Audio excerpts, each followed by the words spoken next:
The Xandri Collective, a militarized empire of avian-descended beings, had long dominated Sector 589, a relatively unexplored region at the galaxy's edge. They saw themselves as superior, both technologically and culturally, particularly when compared to Earth's fledgling spacefaring efforts. While humanity had made some waves in isolated skirmishes, the Xandri viewed them as primitive opportunists, ambitious, yes, but ultimately insignificant. As this part of the story opens, the Xandri fleet is patrolling the fringes of Sector 509, searching for unauthorized ships and staking their claim. Aboard the flagship Talon's Pride, morale is high. Officers and crew joke over comms about the rumors of a lone human ship slipping past their border sentries.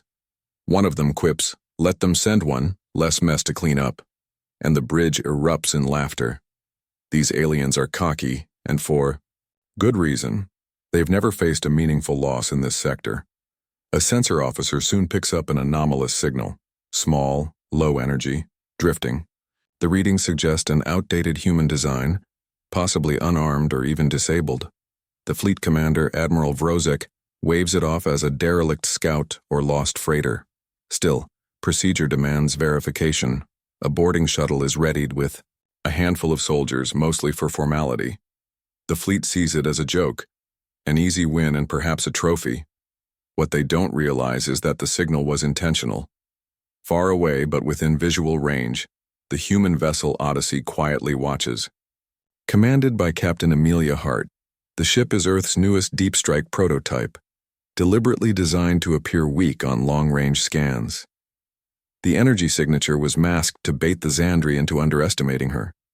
Every detail, from the passive drift to the low power output, was calculated. She knows the Collective's pride is its own weakness. Hart is calm, precise, and observant. Her crew, hand-picked for this mission, consists of experienced combat engineers, stealth specialists, and AI-aided tacticians. Unlike the Xandri, they aren't celebrating, they're waiting. Inside the Odyssey, the mood is tense but focused. Internal lighting remains dim, weapon systems are on standby, and every crew member wears vacuum armor just in case. Hart studies the approaching boarding shuttle on the main display and checks the countdown. It's not the first time humanity has been mocked by older species, but this time, they're ready to deliver a message. The shuttle edges closer. The Xandri soldiers inside laugh as they speculate on what kind of loot they'll find. A museum. Peace, one says. They assume they're boarding a ship unworthy of even a real fight. But Captain Hart is watching their approach. When the shuttle passes the designated boundary marker, a precise line calculated to allow optimal firing angle, she speaks a single word. Engage. This is where Part 1 ends. A scene split between alien arrogance and human preparation. Between overconfidence and surgical precision. The human ship hasn't yet fired a shot, but the trap is set. The stage is prepared for a sudden and brutal reversal, and the momentary laughter on the Xandri side is about to turn into something else entirely. Panic. The moment the Xandri boarding shuttle crosses the designated boundary, Captain Amelia. Hart's calm voice echoes across the Odyssey's bridge. Engage. What follows is a masterclass in precision warfare. The Odyssey doesn't light up with cannon fire or flashy explosions. Instead, the ship's underbelly opens silently, revealing a concealed turret housing Earth's most advanced directed energy weapon, the Neutrino Lance, a prototype weapon capable of tunneling through shields by bypassing them entirely. It doesn't just fire, it carves. In one clean strike, the lance slices through the Talon's Pride, the pride of the Xandri fleet. There is no explosion at first, just silence, and then the Dreadnought's central reactor goes critical. A heartbeat later, half the ship disintegrates in a flash of unstable energy, the rest tumbling in molten fragments through space. Panic erupts across the Xandri fleet. The bridge of each capital ship is thrown into disarray. Alarms scream, officers shout over each other, and junior commanders demand explanations. But there is none. No enemy ship had ever destroyed a Xandri dreadnought in a single, unannounced shot. The remaining Xandri ships scramble to form a defensive formation, But the Odyssey is already on the move. Small, fast, and agile compared to the lumbering warships around it, the human vessel weaves through open gaps in the fleet's line, systematically disabling sensor arrays and targeting systems with a flurry of precision microbursts. Each burst doesn't aim to destroy. Instead, they blind and confuse. Still believing they vastly outgun the Odyssey, several Xandri destroyers open fire with their plasma batteries. But the Odyssey's shields, based on adaptive feedback tech, absorb, analyze, and counter the attacks. The result: the plasma disperses into harmless light across the human ship's hull. At this point, some Xandri commanders begin transmitting demands: to identify the attacker, to surrender, to explain. That's when Captain Hart finally transmits a short, clear message on all frequencies. This is Captain Amelia Hart of the Terran Alliance vessel Odyssey. You violated Solarian sovereign space. You were warned. You are now in violation of Galactic War Accord Articles 1, 7, and 14. Immediate retreat is your only option. The Xandri fleet is stunned. The Terran Alliance was considered technologically inferior, a nuisance, not a threat. And yet here was a single Terran ship turning an entire battle group into scrap. One Xandri captain, more aggressive than the rest, orders his cruiser to charge the Odyssey. It accelerates with full force, intent on ramming the smaller ship. Captain Hart gives another simple order: activate Polaris. Polaris is a classified orbital minefield seeded by human stealth.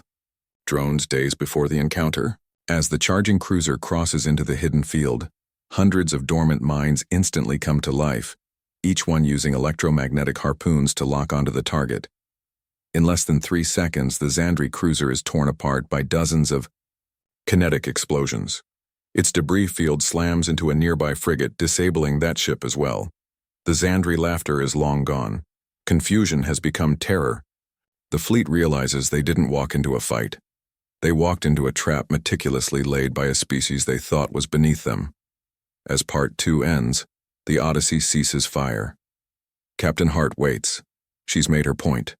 Now she's giving them one last chance to retreat. Panic spreads like wildfire through the Xandri fleet after the destruction of 2 major warships, and the surgical precision with which the Odyssey disables targets. In the aftermath of the last kill, the command hierarchy fractures. Some Xandri captains freeze, waiting for new orders that never come. Others, driven by wounded pride and desperation, attempt to organize a counterattack. Admiral Vrozek, still alive aboard the secondary command vessel, Screaming Talon, finally regains partial control. His first command is brutal. All ships are to engage the human vessel simultaneously. "Overwhelm it," he roars across the fleet comms. "No more games." A swarm of energy projectiles, plasma torpedoes, and graviton slugs fills the void around the Odyssey. But Captain Amelia Hart and her crew are already several moves ahead. They've been tracking energy signatures and flight patterns since the first wave, calculating not just where shots would come from, but when and how. The Odyssey's onboard AI, Spectre, an advanced quantum logic construct, shifts the ship's shields into dynamic mode. Each nanosecond, the shields reconfigure to reflect, refract, or absorb based on incoming energy type. Beams bend around the hull. Explosions blossom in empty space where the ship used to be. A few hits land, but they're glancing, absorbed, by layered shielding and an armor matrix that self-heals faster than the Xandri can damage it. Then the Odyssey counterstrikes. But not with weapons. Instead, hundreds of micro-drones launched silently during the Xandri bombardment activate in unison. These aren't armed with explosives. They're coded with disruptive AI routines, electromagnetic jammers, and false telemetry programs. They hack targeting systems, overwrite identification protocols, and flood sensors with ghost signals. In moments, the Xandri fleet begins turning on itself. Ships fire at decoys or mistake allies for enemies. Formations dissolve into chaos. Meanwhile, Spectre intercepts and plays back Xandri command channel audio on wide broadcast, translating their confusion, fear, and rage into Terran standard for all to hear. Captain Hart remains silent. She doesn't need to taunt. The psychological warfare speaks for itself. On the screaming Talon, Admiral Vrozek finally realizes something horrifying. This wasn't just a lucky hit or a fluke of engineering. Earth had been watching, studying, and preparing, in secret. The Terran Alliance had likely captured alien tech during border skirmishes and reverse-engineered it for years. And where other species had leaned on pride and tradition, humanity had leaned into adaptability and sheer unpredictability. One of his aides whispers what Vrozek now fears. What if this isn't even their best?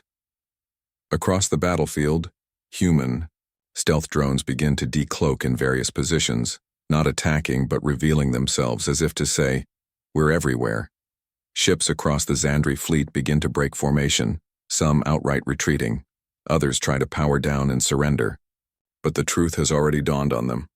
They aren't fighting primitives.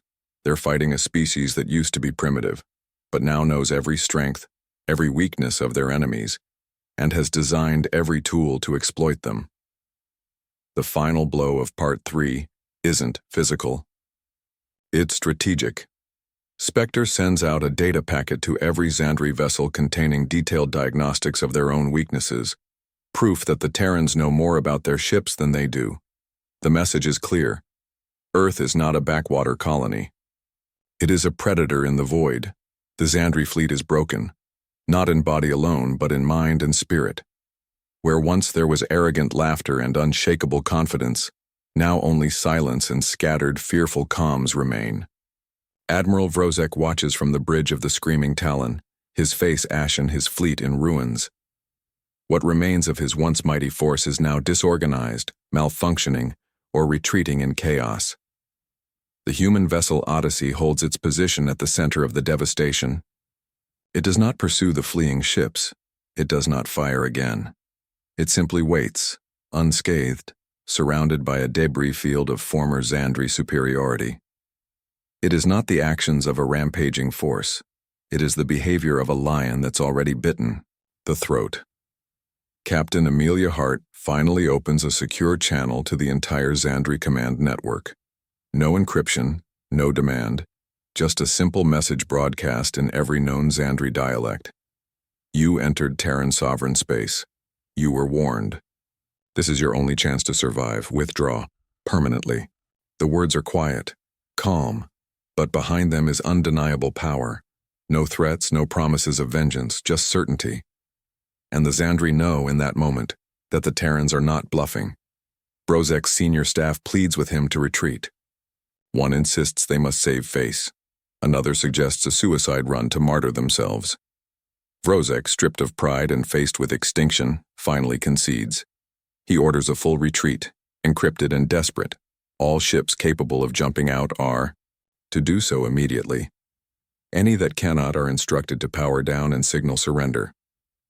One final act from the Odyssey drives the message home.